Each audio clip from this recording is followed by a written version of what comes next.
በጉ ምን ይጠቀማል? ያው ከሞት አይድንም እኮ በኋላ ራሱ እረኛው አርዶ ይበላዋል። አይበላውም ወይ? ቀበሮ እንኳን ቢበላው አንዴ ነክሶ ነው። የኛ ግን አርደን ቆዳውን ገፈን ምኑን ብልቱን በታትነን በእሳት አንዴ ዱለት። አሁን ጥሩ ነው ልደትም ስለቀረበ ምራቅ የሚወጡ ሰዎች አሉ። ምናምን ዱለቱ ይቅር በለየሽ እንቶ ብቻ በላልቶ ቀቅሎ በመረቅም በሉት አሳሩን አብልቶ ከሞተም በኋላ እንኳን ድምጥማጡን አድርገን እንበለዋለን። ስለዚህ በጉ ምን ይጠቀማል?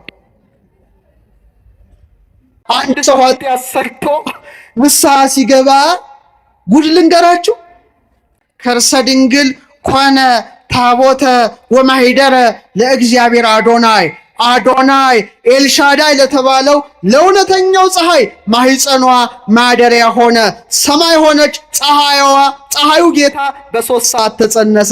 የ3 ሰዓት ፀሐይን ሳይ ይሄን ካላሰብ ከንቱ ነው ማለት ነው። 4ኛው ወር ላይ ሲወለድ ታኅሳስን አስተውላችሁታል? ታኅሳስ ትንሽ ለየት ያለ ወር ነው። በሙሉ ሰማይ ላይ የሚታየው በሙሉ ስለሱ የሚሰብክ ነው። ቀላል እንዳይመስላችሁ። ታኅሳስን በምን ታውቃላችሁ? እስቲ በምኑ ትዝ ይላችኋል? እንዲሁ ይገርመኛል። የጥንት ገበሬዎች አሁን ካሉት ከዘመናዊ ተማሪዎች የተሻሉ ነበሩ። የገና ጀንበር ይሉ ነበር። ቢያንስ የቀኑን ማጠር ያውቃሉ። አሁን ግን ስለ ቀን ማጠርም አያውቅ። የገና ጀንበር ይላሉ። እኛ ኢኩዌተር ላይ ቀበቶ ላይ መሀል ላይ ስላለን ብዙ አይታወቅም። ያው ግን ቢሆንም ቶሎ ይመሻል አይደል? አይመሽም? ይመሻል፣ ጨለም ይላል። ወደ አውሮፓው ብትሄዱ ግን ከቀኑ 9 ሰዓት ኦልሬዲ ጨልሟል። ድርግም ይላል፣ ጭልም ይላል። ሰዓተ ማልቱ አጭር ይሆንና የሌሊቱ ሰዓት ምን ይሆናል? ይረዝማል። በተለይ ደግሞ ልክ ታኅሳስ 12 ሲሆን በጣም የሚገርመው ቢያንስ ከአርክቲክ መስመር ጀምሮ ያለው ቦታ ፀሐይ ለአንድ ቀን ሙሉ አትወጣም። እዛ አካባቢ ብትሄዱ ለስንት ቀን? 24 ሰዓት ሙሉ ጨለማ የሚሆንበት ነው። ታኅሳስ በጣም አጭር ነው። ስለዚህ ስንክሳር ሲጀምር የታኅሳስን ወር ሰዓተ ማልቱ ያጠረ ሰዓተ ሌሊቱ ምን የሆነ የረዘመ ይላል። አሁንም አስተውሉ። ለምንድን ነው በዚህ ወር የተወለደው? ተፈጥሮን ልብ አድርግ አስተውል። በእኛ አሁን በጋ ነው ይገባው። እስራኤል ግን ክረምት ነው። ኦልሬዲ በጣም ቀዝቃዛ ነው። የእስራኤል ክረምት ደግሞ ክረምት አይምሰላችሁ። የአውሮፓው እኛ አናቅም። እኛ ገነት ላይ ነው የተቀመጥነው። ትንሽ መከራ አልቀመስንም በተፈጥሮ ላይ እንጂ ቅጠሉ ሁሉ ምን ይሆናል? ይረግፋል። በቃ ባዶ ጭራሮ ይሆናል። በዚህ ወር ነው አምላክ የተወለደው። አሁን አንድ ነገር ልንገራችሁ። መብራት ተሰቅሎ ሲበራ ነው ብዙ ብርሃን የሚያሳየው ወይ ዝቅ ሲል? ነካችሁ። ዝቅ ሲልማ እንዴት ይታያል? እዚሁ ተዳፈነ። ከፍ ሲል ምን ይሆናል? ለሁሉ ያበራል። ተራራ ላይ ያለች ከተማ እንደማትሰወር ነው። በእንቅብ አይደለም፣ በመቅረዝ ላይ አይደለም መብራትም ያኖሩት። አዎ፣ ፀሐይም ከምህዋሯ ታኅሳስ ላይ ዝቅ ትላለች። ምን ትላለች? ከአንግሏ ከምህዋሯ ዝቅ ስለምትል ቶሎ ይመሻል ማለት ነው። ምን ይመሻል? አስተውላችሁታል? ታኅሳስ ፀሐይ እርደተ ፀሐይ ነው የምንላት። ሰኔ ላይ ደግሞ እርገተ ፀሐይ ትባላለች። የትልቅ ትምህርት አለ። ቤተክርስቲያናችን የዛሬውን ያድርገውና ጥሩ የአስትሮኖሚ ትምህርት ቤት ነበራት። ምህዋረ ፀሐይ እንላለን እኛ ስንማር። እንግዲህ ዝቅ ትላለች ነው ከአንግሏ። ሳይንሱ ምን ማለት ነው? ፀሐይ በዚህ ወር ከምህዋሯ ዝቅ እንደምትል እውነተኛውም ፀሐይ ከሰማይ ሰማያት ወርዶ ዝቅ ብሎ በበረት ተወለደ። አያችሁ፣ ሰማይ ላይ ያስቀመጠው ማለት ነው። አታመሰግኑትኝ? ተፈጥሮ ላይ ነው። እርገቱን ደግሞ ግንቦት ላይ አድርጎታል። ግንቦትና ሰኔ ሰዓተ ማልቱ ምን ይሆናል? ረዘም ይላል። ለምን? ፀሐይ ከምህዋሯ ከፍ ትላለች። ልክ በዛ ወር ግንቦት ላይ እውነተኛው አምላክ እየተመሰገነ ወደ ሰማይ ምን ሆነ? አረገ። ሰማያት የእግዚአብሔርን ክብር ይናገራሉ፣ ጠፈርም የእጁን ሥራ ምን ይላል? ያወራል ይላል። ያዕቆብ ዘስሩግ የተባለ ታላቅ ሊቅ እንዲህ ይላል፣ ፀሐይ ብርሃኗን በምትነሳበት በዚህ ወር ውስጥ አለ እውነተኛው ፀሐይ ተወለደ ይላል። እኛ ምን ትሰራልናለች ፀሐይ ብትመሽ? ፀሐይ ብትጨልም እውነተኛው ፀሐይ ማን ተወልዷል? የተወለደው ደግሞ መቼ ነው? ሌሊት ነው፣ በጨለማ ሰዓት ነው። ዓለም ሁሉ በኃጢአት ጨለማ ውስጥ እያለ እውነተኛው ብርሃን ማን ተወለደ? መድኃኔ ዓለም ተወለደ። እንደውም ምን ይላል መሰላችሁ? ጨለማ በሚመላለስበት በዚህ ወር ይላል። አሁን የጨለማ ሰዓት ነው አይደል? ቶሎ ይጨልማል፣ ጭልም ይላል፣ ቶሎ ፀሐይም ቶሎ ትጠልቃለች።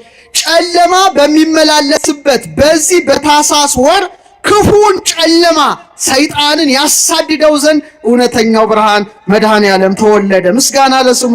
ተፈጥሮ እሱ ነው። እንደውም ምን ይላል መሰላችሁ? በዚህ ይላል ሌሊቱ በሚቀንስበት ወር ይላል በኃጢአት ምክንያት ቀንሰው ጎስቁሎ የነበሩ የሰው ልጆችን ከፍ ሊያደርጋቸው ማን ተወለደ? ፀሐዩ ኢየሱስ ክርስቶስ ተወለደ ይላል።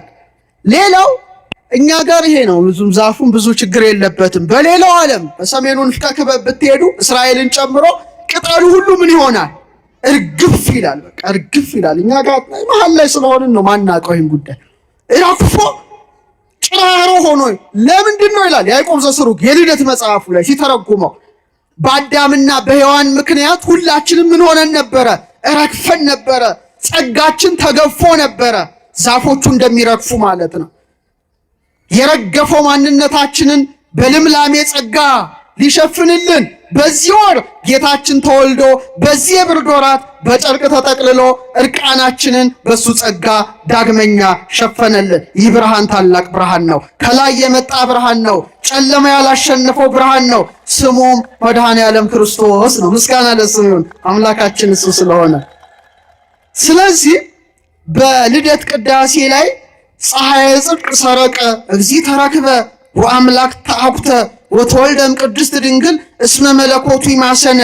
የእውነት ፀሐይ ወጣ፣ ጌታ ተገኘ፣ አምላክ ተመሰገነ፣ መለኮቱ አልተለወጠምና ከቅድስት ድንግል ተወለደ ይላል ሊቁ ጎርጎርዮስ። ስለዚህ በእውነት ታኅሳስን ስታስቡ፣ አራተኛውን ወር ስታስቡ፣ በአራተኛው ዕለት ፀሐይን አምጥቶ በአራተኛው ትውልድ በአራተኛው ነገድ ብርሃነ ብርሃናት ፀሐየ ጽድቅ አምላካችን ሰው የመሆኑን ምስጢር ሰማያቱ ሁሉ የሚያውጁበት ወር ነውና አባ ጊዮርጊስ ድገሙት እስኪ። አባ ጊዮርጊስ በሉ። ሊቃውንቶቻችሁን ወቁ። ዘጋስጫ ታላቅ ሊቅ ነው። በጣም ብዙ መጻሕፍት ጽፏል። እኔ እንግዲህ ካሳተምኳቸው ወደ 30 የሚጠጉ መጻሕፍቶች 1/4ቱ የሊቁ ስራ ነው። ተርጉሜ ማብራሪያ ተሰርቶላቸው የታተሙት እና በአንድ መጽሐፉ ላይ ምን ይላል? ስለ ጌታ ፀሐይነት ሲናገር ስርዓተ ሰማይ ተሰራ በዲበ ምድር፣ የሰማይ ስርዓት ምድር ላይ ተሰራ ይላል። ቤተልሔም አለ ሰማይን መሰለች ይላል። ምን ቤተልሔም ናፍቃቸዋለች አይደል? ታኅሳስ 29 ጌታ ሊወለድ እኮ 10 ቀን ነው የቀረው። ደስታው እስካሁን ልባችን ገና በቃ እየነቃ ነው። በጣም ብርሃን ነው ዛሬ። በቃ የሚቀጥለው የነፍሳት እረኛ ነው። አቤት ልደቱ ገና እንደው ነገ ቢሆን እንዴት ባደረሰት በጣም ቀርቧል። እና ቤተልሔም አለች ሰማይን መሰለች አለ። ምንም ስፍራው ደግሞ እንደ ጽርሐ አርያም ይለዋል። በረቱን ማለት ነው። ምን ይላል? በጽርሐ አርያም 40 እንስሳ አሉ። ማንን የሚሸከሙ? የማንን ዙፋን? የእግዚአብሔርን ዙፋን የሚሸከሙ ኪሩቤልና ሱራፌል አሉ የሉ? እለ ብዙኃት አዕይንቲሆሙ ዓይናቸው ብዙ የሆነ ክንፎቻቸው 6 የሆኑ መላእክት በዙፋኑ ዙሪያ እንዳሉ በቤተልሔምም ይላል ዮሴፍ፣ ሰሎሜ፣ ላሟ፣ አህያው ከበው ተቀምጠዋል ይላል። ጌታ አይነት የሚያስደንቅ ነው። በሰማይ ላይ ፀሐይ እንዳለ ማን ተገኘ? ሲመልስ አንድ ላይ ፀሐዩ ማን ነው? አማኑኤል ነው። እንደ ፀሐይ ሆኖ ወጣ በሰማይ ላይ። ይኸው አናቴ ትክክል ጨረቃ እንዳለች ማኅተመ ድንግልናዋ ያልጎደለ እውነተኛዋ ጨረቃ ድንግል ማርያም አገኘናት እዛ በረት ውስጥ። ህየንተ ከዋክብተ ሰማይ አስተርአዩ መላእክተ እግዚአብሔር፣ እንደ ሰማይ ከዋክብት ፈንታ መላእክት ታዩ። እነ ሚካኤል፣ እነ ገብርኤል፣ እነ ሩፋኤል፣ ኧረ ስንቱ እልፍ አእላፋት መላእክት ዘመረ። ቤተልሔም ሰማይ ሆና ተገለጠች። ፀሐዩ መድኃኔዓለም ወጣላችሁ። ፀሐዩ ብርሃኑ። አዎ ድንግል ማርያም በጨረቃ በአራቱም ፌዟት ትመሰላለች። ጨረቃ ስንት ገጽ አላት? 4። እስቲ አሁን ምን ላይ ናት? አትታይም? እኔ እንኳን አየኋት እዚህ። መነጽረ ታዘዙ፣ አስመርምሩ፣ አይኖት ይመርመር። አይናችን እግዚአብሔር ሲፈጥረው እኮ ቀለማትን ከዝርዝራቸው ጋር መለየት የሚችሉ 7 ሚሊዮን ኮንስ ሰጥቶሻል። በጨለማ ማየት እንድትቺ 100 ሚሊዮን ሮድስ ሰጥቶሻል። መስጠት አልነበረም። እያንዳንዳችን አይናችን ኦፕቲካል ነርቭስ 1 ሚሊዮን ሴሎች ውስጥ አሉ። ስንት አሏችሁ? 107 ሚሊዮን ፎቶ ሪሴፕተሮች አሉ። ይሄን ሁሉ ተሸክመን ወደ 156 መለያ አሉት። ወደ 200 ምናምን ይቅርታ፣ ዲጂታል ሲግኔቸር ከአሻራ 5 እጥፍ የሚበልጥ ይሄ አሻራ 40 መለያ አለው። ይሄ ግን በጣም 5 እጥፍ ነው። ስለዚህ አይናችሁን ተጠቀሙ ነው። በዚሁ ላይ ደግሞ ለምን ሰማይ አታዩም እንደ ሰብአ ሰገል? ዘር ለሚቆጥሩት ለእስራኤል ልደቱን ሳይገልጥ ለነዛ ነው የገለጠው። ለምን? ስንት እግር ስለሰጠን።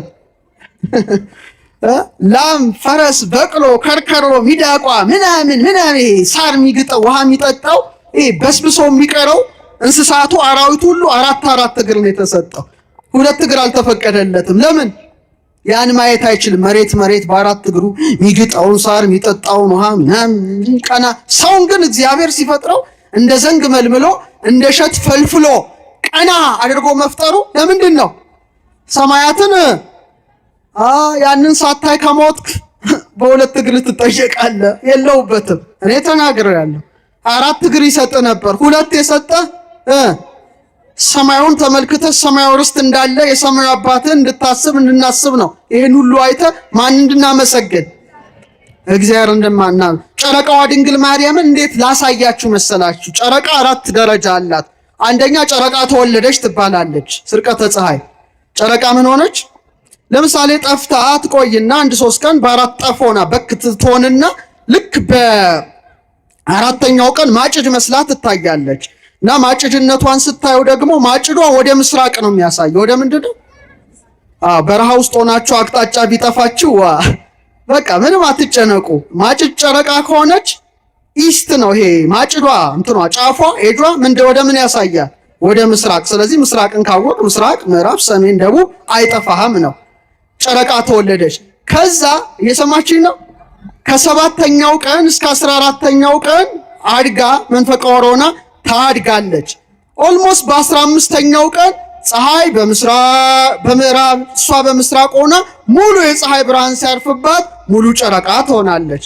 ከዛ 15 ቀን እየጎደለች ትመጣለች። እየሰማችኝ ነው። ድንግል ማርያም በጨረቃ ይመስላታል ያሬድ። ለምን ይመስላችኋል? ፀሐይ ጨረቃ ደግሞም ራእይ ታይቷል። ጨረቃ ፀሐይን ስትወልድ ተመልክተዋል ቅድመ አያቶቿ። ልክ ጨረቃዋ እንደምትወለድ ድንግል ማርያም ከማን ተወለደች? ከቅድስት ሐናና ከቅዱስ ኢያቄም መወለዷን ታመለክታለች ማጭዷ። እችኛዋ ግን አይደለችም።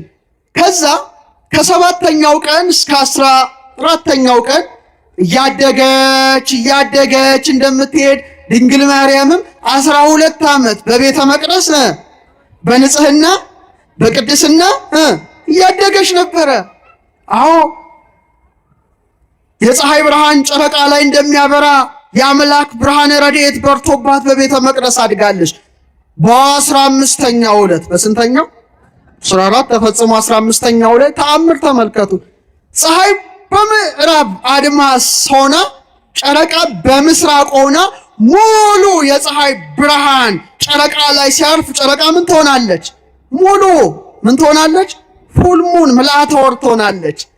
ልክ በተመሳሳይ መልኩ በ15ኛው ቀን ይሄ እንደሚከናወን ድንግል ማርያምም በ15 ዓመቷ እውነተኛው ፀሐይ ኢየሱስ ክርስቶስ ልክ እንደ ሙሉነት ማኅተመ ድንግልናዋ ሳይጎል በማኅፀኗ አደረ። ክብር ምስጋና ለስሙ። ይህ ነው ጨረቃዋ ድንግል ማርያም ናት።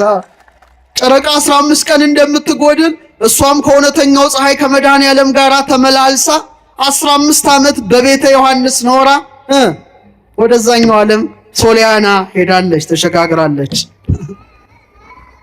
ስለዚህ ምን አለ አባ ጊዮርጊስ? ቤተልሔም ሰማይ ሆነች ይላል። ፀሐዩ ማን ነው? ጨረቃዋ ማን ናት? ድንግል ማርያም ናት ማለት ነው። አዎ ብርሃን፣ ዛሬ ብርሃን መባሉ ለዚህ ነው። ሌላው ፀሐይን ስታዩ ፀሐይ ስንት ክፍል አለው? 4። እኔ አንዳንዴ አንቺ ሳል ተሳስቻለሁ። ፀሐይ አንተ ነው የሚባለው፣ ጨረቃ አንቺ ትባላለች። ዝም ብሎ አንተ አንቺ። ሰማይ አንተ ይባላል፣ ምድር አንቺ ትባላለች። ሰማይ ስማ፣ ምድር ከላይ ያለው እንደ ተባታይ ታች ያለውን እስታይ ሄኖክ እንዳስተማረን እሱ ውስጥ አልገባም፣ ግን ልንገራችሁ ቀኑ ለስንት ይከፈላል እንዴ?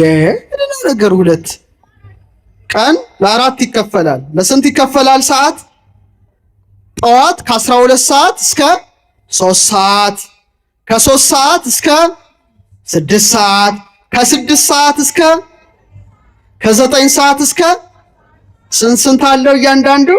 3 ክፍል አድርጎታል። አሁን ምንድን ነው ይሄ? ለምን አደረገው? ከዚህ ምን እንማራለን? መኑ ይእቲ ዛቲ እንተ ትሄውስ ከመጎህ ሰናይት ከመወር ወብርሂት ከመፀሐይ።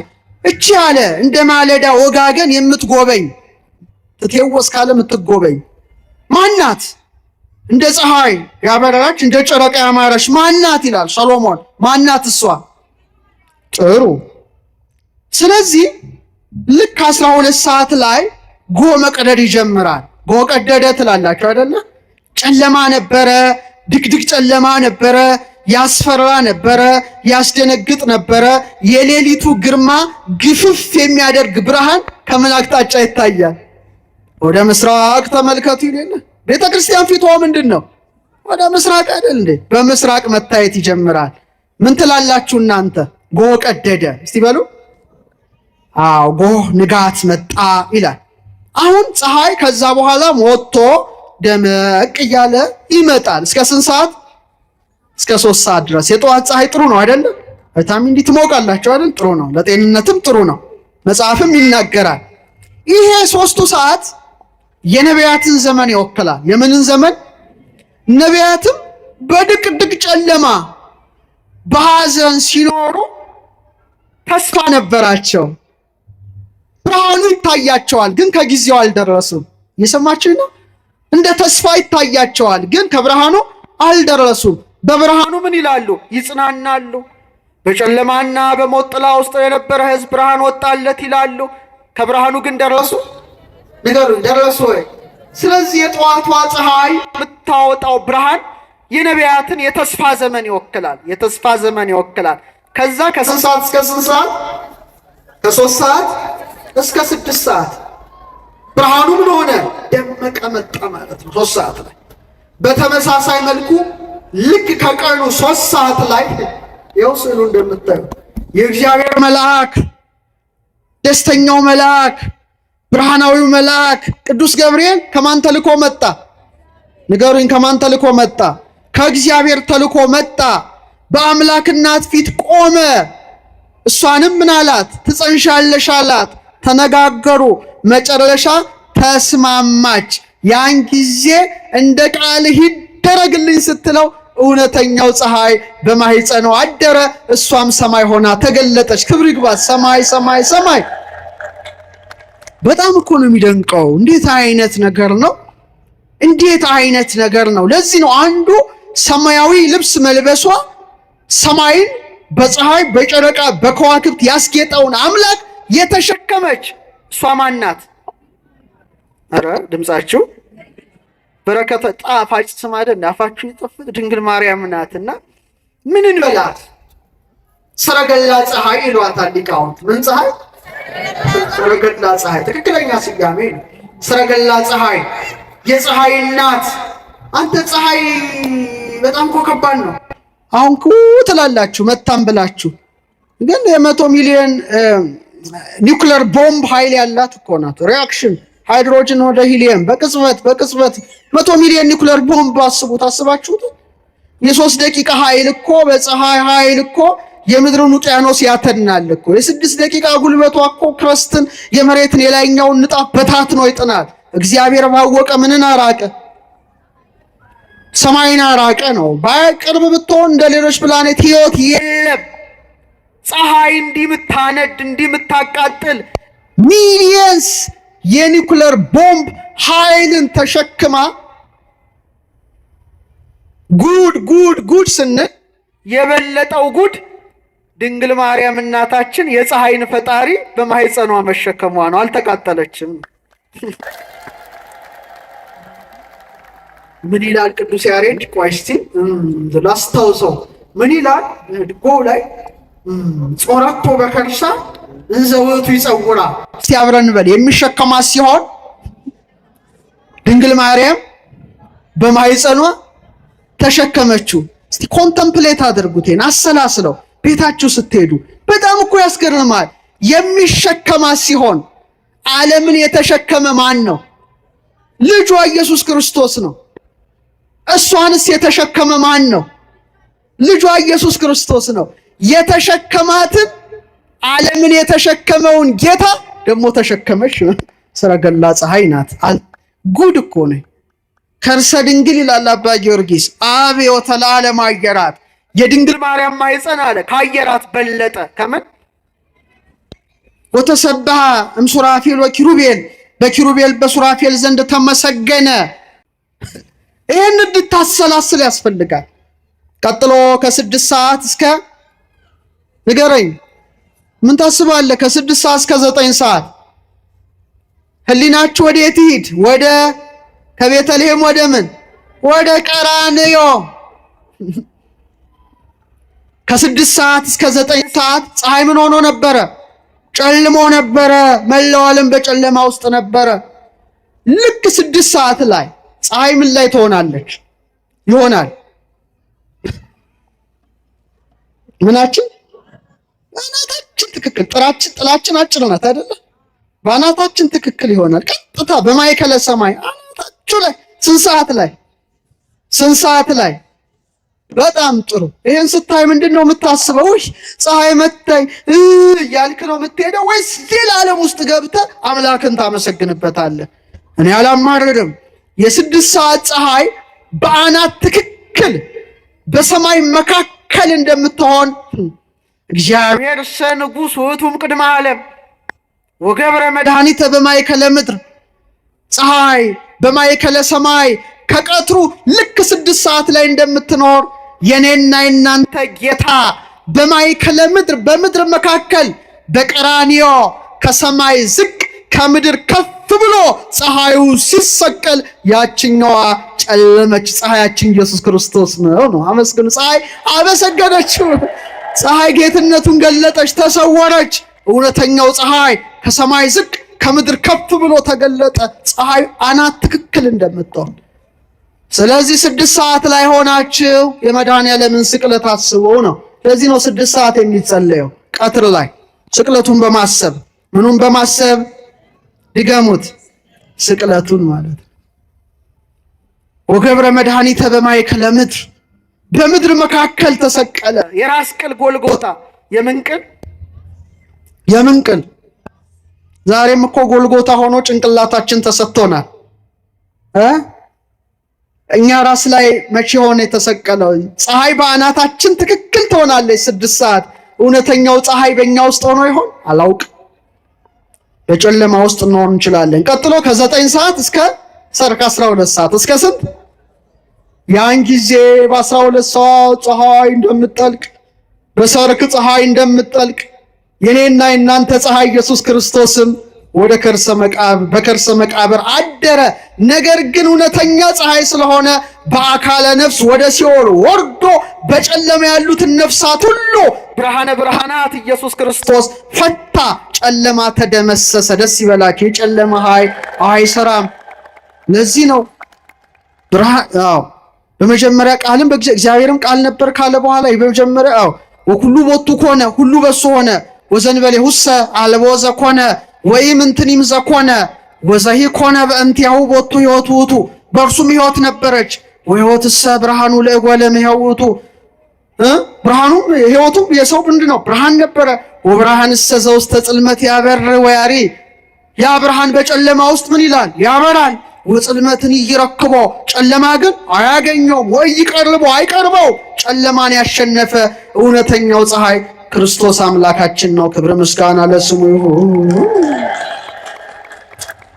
ሌላው ታላቁ ምስጢር ነገራችሁ ልደምድመው። ምኑ ስንቱን ልናገር? ምኑ ጽፎታል እንዳለ ሰማዩ እሱ ነው። ምድሩ የሱ ነው፣ እኛ የሱ ነን። ሁሉ በእርሱ ተጋጥሟል። ሌላው ስንት ወቅቶች አሉ? ስንት ወቅቶች አሉ? 4 ወቅቶች አሉ። በጣም ጥሩ፣ በጣም ጥሩ። ስንት ማዕዘን አለ? ምስራቅ፣ ምዕራብ፣ ሰሜን፣ ደቡብ።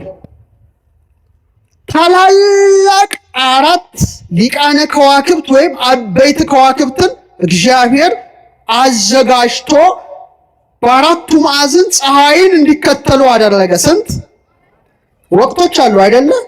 ሄኖክ እንዲህ ይላል በምዕራፍ 28 ቁጥር 19 ላይ የተሰሩ 4ቱን ክፍለ ዘመን የሚለዩ የነዚህ መጋቢዎች ስማቸው ምልክኤልና ህልመልመሌክ፣ ምልኤልና ናሬል ናቸው ይላል። ስንት ናቸው ማለት ነው?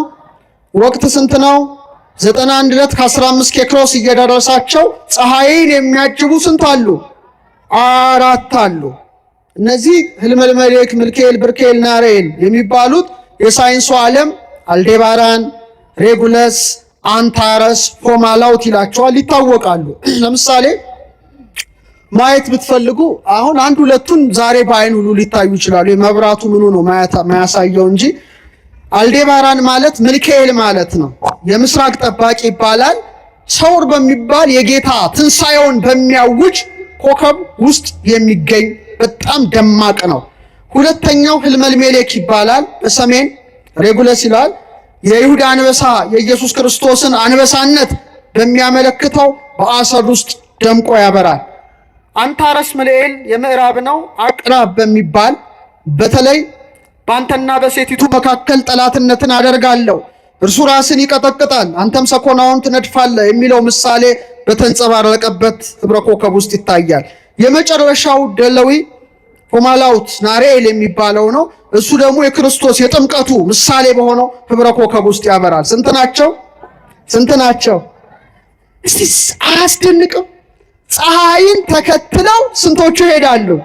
ድገሙት። በጣም ጥሩ። ስንት ወራት አሉ? 12።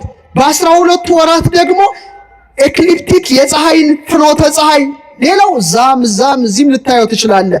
በትክክል የፀሐይን መስመር ይዘው የሚሄዱ 12 ከዋክብትን እንደገና አዘጋጀ። ስንት? ድገሙት። ይህን ስታስብ አያስደንቅም? አቤት የእግዚአብሔር ድንቅ ስራ! አቤት እጹብ ያሰኛል። እንደ ፀሐይ ማን ነው? በአንድ ላይ ስማ፣ ጨለማ ውስጥ ነን እንዴ? እንደ ፀሐይ ማን ነው? ኢየሱስ ክርስቶስ ነው። ልክ እንደ 4ቱ ከዋክብት አድርጎ ስንት ወንጌላውያንን ብቻ መረጠ? 4፣ 5 አላደረገም፣ 3 አላደረገም። እንደ 4ቱ የምድር አቅጣጫዎች ማለት ነው። እንደ 4ቱ ወቅቶች፣ እንደ 4ቱ ታላላቅ ከዋክብት የመጀመሪያውን ኮከብ ማቴዎስን፣ ሁለተኛውን ኮከብ ማርቆስን፣ ሶስተኛውን ኮከብ ሉቃስን፣ 4ተኛውን ኮከብ ማንን? ዮሐንስን መረጠ። ስንት ከዋክብት? መንፈሳውያን ከዋክብት ወንጌልን የጻፉ የእውነተኛው ፀሐይ የክርስቶስን ብርሃነ ወንጌልን ለኛ ያስተላለፉ 4ቱን መረጠ። እንደገና 12 ከዋክብት የወራት መጋቢዎች ፀሐይን እንደሚከተሉ ስንት ከዋክብት መረጠ? ስንት ሐዋርያት መረጠ? 12። ከፍ ብሎ 13 አላደረገም፣ ዝቅ ብሎ 11 አላደረገም። ወንጌል እዛ ላይ ነው የተጻፈው፣ ነጸብራቁ እዚህ ነው የታየው። ያስተዋላችሁት ነው? እግዚአብሔር ብርሃን ነው። እንደ 4ቱ ከዋክብት 4ቱን አበይት ነቢያት ኢሳይያስን፣ ኤርምያስን፣ ሕዝቅኤልን፣ ዳንኤልን አስነሳ። እንደ 12ቱ መገብታ አውራ ከዋክብት 12ቱን ደቂቅ ነቢያት አስነሳ። ብርሃን ዘእምብርሃን ብርሃነ ብርሃናት የተባለ ልጁ ኢየሱስ ክርስቶስም እንደ 4ቱ ሊቃነ ከዋክብት 4 ወንጌላውያንን እንደ 12ቱ የወር መጋቢዎች 12ቱን መንፈሳውያን ከዋክብትን ሐዋርያትን አመጣ። 12ቱን ከዋክብት ሴቷ ደፍታ በራእይ 12 ላይ ታየች። እመቤታችን ናት። ግልጽ ነው። በጣም ግልጽ ይመስለኛል። ይሄ በጣም ይገባቸዋል። እንኳን እዚህ ቤተ ክርስቲያን ኖረን የማንም ዱርዬ መጫወቻ እንደሆነ በእውቀትም። ስለዚህ በሰማያት ላይ የገለጠውን ምስጢር በምድር ላይ ምን አደረገው? አወረደው ማለት ነው።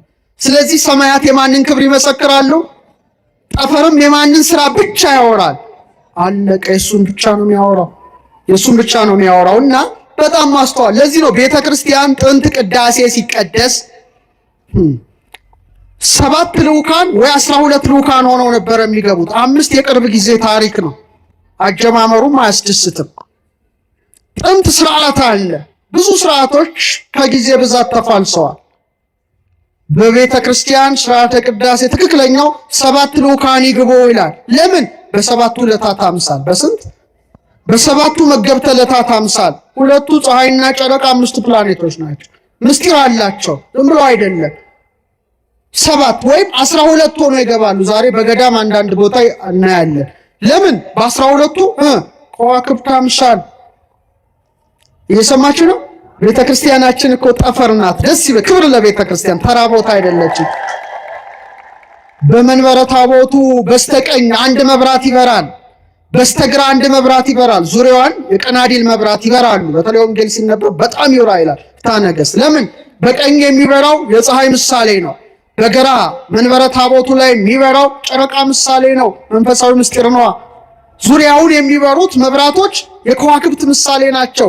ቤተ ክርስቲያን ምንድናት? ጠፈር ናት። ያው አድማሱ፣ ያው ናጌቡ፣ ይኸው ምድሩ፣ ሁሉ ነገር በዚህ ተካተተ። ኢየሱስ ክርስቶስ የቤተ ክርስቲያን ፀሐይ ሲሆን ካህናት ደግሞ ጨረቃ ሆነው ተገለጡ። ምን ሆነው? ጨረቃ ብርሃንን የምታገኘው ከማን ነው? ከፀሐይ ነው። አለቀ።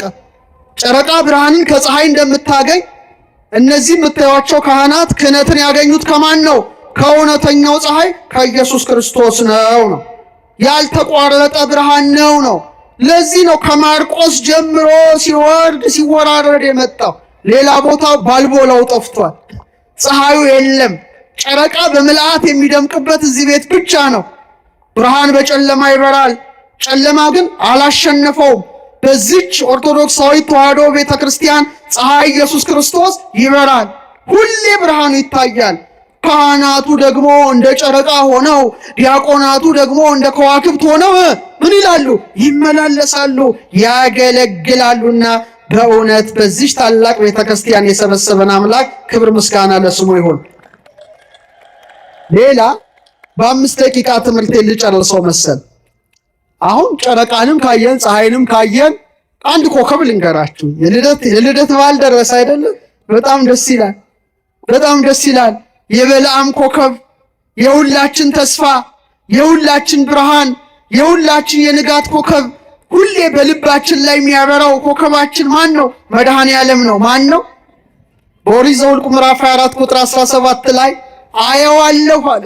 አሁን ግን አይደለም። እመለከተዋለሁ በቅርብ ግን አይደለም። ኮከብ ይሰርቅም ያዕቆብ፣ ከያዕቆብ ኮከብ ይወጣል አለ። ከያዕቆብ ምን ይወጣል? ከያዕቆብ ወገን ከተገኘች ከቅድስት ድንግል ከእውነተኛዋ ሰማይ የወጣው ኮከብ እሱ ማን ነው? ማርያም ዕፀ ሳቤቅ ወምስራቅ ዘያዕቆብ ወላዲቱ ለስርግው ኮከብ ይላታል አባ ጽጌ ድንግል። እስቲ ይህን ነገር አብረን እንበለው። ዕፀ ሳቤቅ በሉ እስቲ።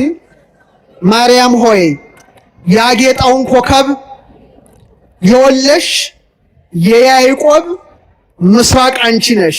ያጌጠው የተሸለመው ብርሃነ ብርሃናት እውነተኛው ኮከብ ማን ነው? መድኃኔ ዓለም ነው። ለዚህ ነው ሰብአ ሰገል ኮከቡ እየመራቸው ምን አሉ? የእርሱን ኮከብ። የማንን ኮከብ? የእርሱን ነው ያሉት። አያችሁ፣ ምሳሌውን ያውቁታላ።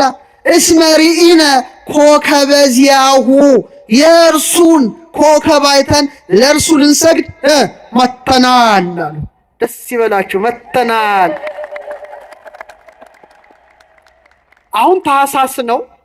እስቲ ታኅሳስ ላይ ማታ ላይ ፊታችሁን ወደ ምዕራብ አቅጣጫ ትመልሳላችሁ። እሺ፣ አሁን አይደለም። ቤታችሁ ስትሆኑ ዛፍ እንዲፎቅ በሌለበት ቦታ ላይ ጌታን ለማየት ማለት ነው። ታኅሳስ በሙሉ ሰማይ ላይ የሚታዩት ከዋክብት ተፈጥሮ በሙሉ የክርስቶስን ልደትና ብርሃንን የሚጠቁሙ ናቸው። እሱ ሰፊ ነገር ነው። ግን እናንተ እንደው ዝም ብላችሁ መለስ በሉ። አንዳንዴ ታኅሳስ ላይ ሳይሆን በሌላ ወር ፊታችሁን ወደ ምስራቅ ጠዋት ስትመልሱ የሆነች ደማቅ ኮከብ ታያላችሁ። አታዩ? የንጋት ኮከብ እስቲ በሉ። ኮከበ ጽባህ ትባላለች። ታኅሳስ ላይ ግን በምዕራብ ሆና ልክ ፀሐይ ባለበት ትታያለች። ኮከበ ምዕራብ ዝሁራ ወይም በሳይንሱ ቪነስ ይላታል። በእኛ ደግሞ ኮከበ ጽባ ትባላለች። አሁን ኮከበ ቤተልሔምን እዚህ አካባቢ ይኖራል በእርግጠኛነት በስተ ምስራቅ አቅጣጫ ሳይረስ ይባላል። ለዓይናችን ስትታይ 10 እጥፍ ደምቃ የምትታይ ናትና በምዕራብ አድማስ ይዋት ኮከበ ጽባ እስቲ በሉ ወይም የንጋት ኮከብ ይኸውላችሁ ወይ ጠዋት ትወጣለች ወይ ማታ ትወጣለች። ታህሳስ ላይ ማታ ናት፣ በሌላ ወር ጠዋት ላይ ናት። ልክ ፀሐይ አሁን በጣም ትልቅ ምስጢር ነው የምነግራችሁ፣ ሊቃውንት ያመሰጠሩትን። ፀሐይ ከመውጣቱ በፊት ያ ኮከብ ምን ይሆናል? ቦክ ብሎ ይወጣና ጠልቆ በሉ ፀሐይ ምን ይሆናል? ይወጣል። ይቺ ኮከብ አንደኛ በቅዱስ ገብርኤል ተመስላለች። አክብሮት እውነተኛው ፀሐይ ከመምጣቱ ብቅ አለ ወደ ሰማይዋ ወደ ድንግል ማርያም። ምን ተተስለ ለበላም ኮከበ ህልሙ ይለዋል። እንተ ቅዱስ ገብርኤልን ረስቼዋለሁ እንጂ መልኩን እንተ ተስለ በላይ ሌካው መልካ ሕፃን ወሙ ንጉሥ አይሁድ ዝንቱ ዘይቤ ማይተሙ። ገብርኤል ብቅ አለ ኮከብ ሆኖ ድንግል ማርያም ጋራ። ፀሐዩ ሲመጣ ግን ሄደ። ፀሐዩ ፀሐይ ነው። ፀሐዩ ፀሐይ ነው። እሱ ማን ነው? ኢየሱስ ክርስቶስ ነው። ራእይ 22:16 ሁለት ጥቅስ ብቻ ልንገራችሁ። እኔ ኢየሱስ ክርስቶስ ይላል ራእይ 22:16 በአብያተ ክርስቲያናት ዘንድ ይህን እንዲመሰክርላችሁ መልአኬን ላኩ። እኔ የዳዊት ስርና ዘር የሚያበራም የንጋት ኮከብ ነኝ አለ። ምስጋና ለእሱ የሚያበራ የንጋት ኮከብ ነኝ አለ። ያ ኮከብ ሁሌ በልባችን ይበራል። መድኃኔዓለም ነው። ሁሌ ይበራል። ሁሌ ሰማይን አንፈልግም፣ ውስጣችን እናየዋለን። በሁለተኛ ጴጥሮስ መልእክት ምዕራፍ 1 ቁጥር 19 ላይ ጴጥሮስ ምን ይላል? ምድርም እስኪጠባ ድረስ የንጋት ኮከብ በልባችሁ እስኪወጣ ድረስ። ምን እስኪል ድረስ? በምናችን እስኪወጣ? እግዚአብሔር እኮ ልባችንን ሰማይ አድርጎ ሲወጣበታል አይደል? ልባችንን ፀሐይ አድርጎ ሰማይ አድርጎ እንደ ፀሐይ ሁሌ ሁሌ ሁሌ ሁሌ ይበራበታል። የሱ እኮ መቅደሶች ነን። በዮሐንስ ራእይ ላይ 7 ከዋክብት በቀኝ እጁ ነበሩ፣ በሰባቱ የመቅረዝ መብራት መካከል ቆሞ ነበር ይላል። በምን መካከል? 7 መብራቶች አሉ፣ ጌታ መሃል ላይ ቆሟል። አሁን ጥያቄ ልጠይቃችሁ ነው። ያ ማን ነው?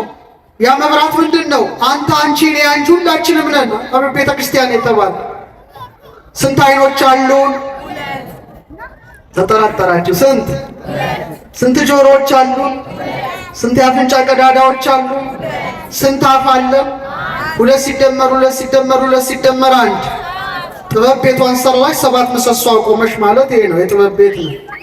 አያችሁ፣ ሰማይ ሆነን ተገልጸንለታል ለማለት ጌታ።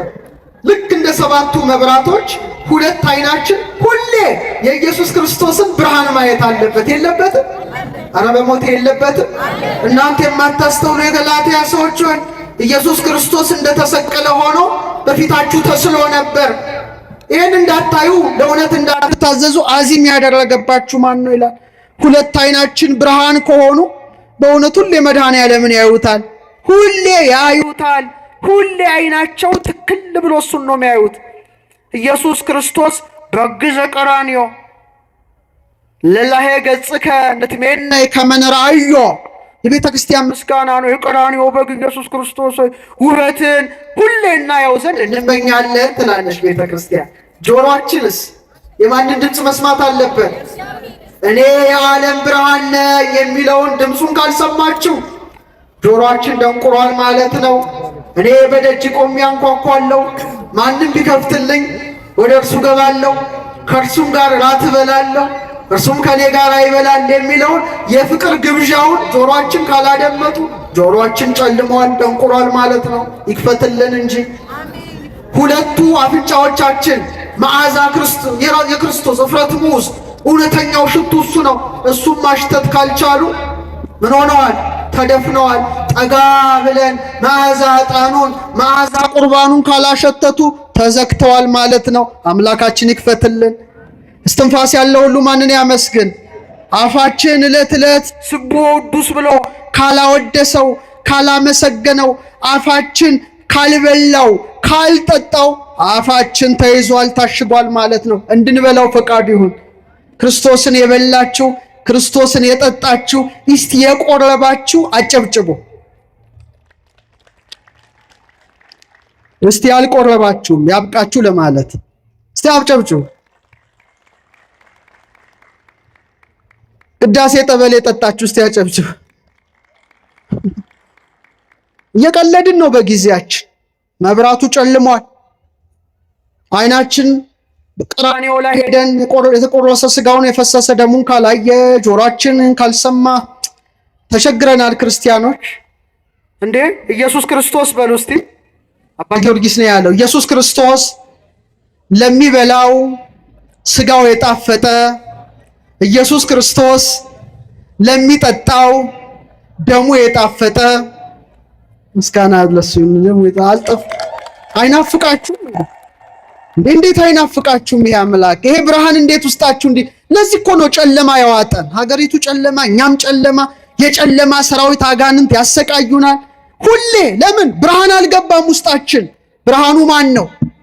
በምንድን ነው የምናገኘው? በቅዱስ ስጋው በክቡር ደሙ። ባካችሁ ወጣቶች ብሉት፣ ጠጡት። ግድ የለም ኃጢአት እንሰራለን፣ ንስሐ እንግባ። አሁንም እንበላዋለን፣ አሁንም እንጠጣዋለን። ወድቆ መቅረት ይላል ዮሐንስ አፈወርቅ፣ አጋንንታዊ ነው ይላል ወድቆ መቅረት። ወድቆ መነሳት ግን አዳማዊ ነው። በቅርቡ ግብጽ ነበርኩ፣ እስክንድርያ ብዙ ጊዜ ሄዳለሁ ለአገልግሎትና አስቀድሶ ሁሉም ክርስቶስን ይቀበላል። እንዴት ያስቀናል መሰላችሁ? እንደ እኔስ ማን ሞኛለ ብዬ ሳፊያ ለምን የኛ ለምንድን ነው ብዬ ጠየቅኩኝ። አንድ ቦታ አስተምሬያለሁ። ለምንድን ነው ሁሌ የምትቆርቡ ስል መቼ ሰማዕትነት እንደምናገኝ አናውቅም። እዛ አንዱ አሸባሪ መጥቶ ሁሌ እንደሞቱ ነው። ክርስቶስን ሳንበላና ሳንጠጣ ሞት እንዳይመጣብን በመንገዳችን ሁሉ ሁሌ እንበለዋለን፣ ሁሌ እንጠጣዋለን። ይሄ እነሱ ትምህርት ነው። እና አንድ ሰው ኃጢአት ሰርቶ ንስሐ ሲገባ ጉድ ልንገራችሁ፣ ጉድ ነው እኮ ንስሐ ሲገባኛ ጾም፣ ጸልይ፣ ስገድ ጥሩ ነው እኛ። እዛ ግን እንደዛ አይደለም። 2 ሳምንት እንዳትቆርብ ይባላል ያ ሰው ወይም ያቺ ሴት። ጉድ ፈላ። 2 ሳምንት ክርስቶስ ብርሃኑ ሳይበራባቸው የሚጣፍጥ ስጋውን ሳይበሉ ክቡር ደሙን ሳይጠጡ 2 ሳምንት ማለት ከኦክሲጅን እንደመለየት ማለት ነው። ለነሱ የሞት ሞት ነው። ያቺ 2 ሳምንት እንዴት በእንባ እንደሚያሳልፏል። እኛ አለን እኮ በ80 ዓመታችን ቤተሰብ ይዞን እንደዚህ በሆሳንሳ ይዞን፣ ኧረ ማሳፈር አፍ ተከፍቶ እንደዚህ ሳይሞት በፊት ይባላል። በወጣትነት ሰዓት ማንን አስብ? አፋችን ብቻ ተተተተተተ ቤተክርስቲያን አንቆርብም። አልበላ ነው፣ አልጠጣ ነው፣ አልተዋሃደን፣ ብርሃኑ የለም። ታዲያ ለሌላ እንዴት ብርሃን ልንሆን እንችላለን? በሰባቱ መቅረዝ መብራት መካከል የቆመው መድኃኔ ዓለም ዛሬም እውነተኛ ብርሃን እሱ ነውና በሁለት አይኖቻችን መካከል ይቁምልን፣ ሁለቱ ጆሮዎቻችን መካከል ይቁምልን፣ በሁለቱ የአፍንጫ ቀዳዳዎቻችን መካከል ይቁምልን። በአፋችን መካከል ቆሞ እንድንበላው እንድንጠጣው ማን ይፍቀድልን? ማን ይፍቀድልን? እውነተኛው ብርሃን ክርስቶስ ይፍቀድልን። የመጨረሻ አባ ጊዮርጊስ እንዲህ ይላታል። በእውነት ድንግል ማርያምን እኮ ነው ውዳሴ ይገባሻል። ለምን ሲባል እስመ ኮንኪ ምስራቀ ለኮከብ ጽባሃዊ፣ ለንጋት ኮከብ ለኢየሱስ ክርስቶስ መውጫ ሆነሻልና። ክብር ለዚህ ምስራቃዊ ደጃፍ ለድንግል ማርያም። ስለዚህ ዛሬ ቤተ ክርስቲያናችን ብርሃን ብላ አስባ የክርስቶስን ብርሃን ትመሰክራለች፣ የድንግል ማርያምን ምስራቅነት ታውጃለች። አቤት የሚቀጥለው ሳምንት ደግሞ እረኛ ትለዋለች። እስቲ በሉት ኖላዊ፣ እስቲ በሉ በግዕዝ ድገሙት። እረኛ ስራው ምንድን ነው? ምን መጠበቅ? በጎችን፣ ላሞችን፣ ከብቶችን መጠበቅ ነው። አንድ ጥያቄ ብቻ ጠይቂያችሁ ነው የምቀመጠው። እረኛ በጉን ጠበቀ። ጥቅሙ የማን ነው?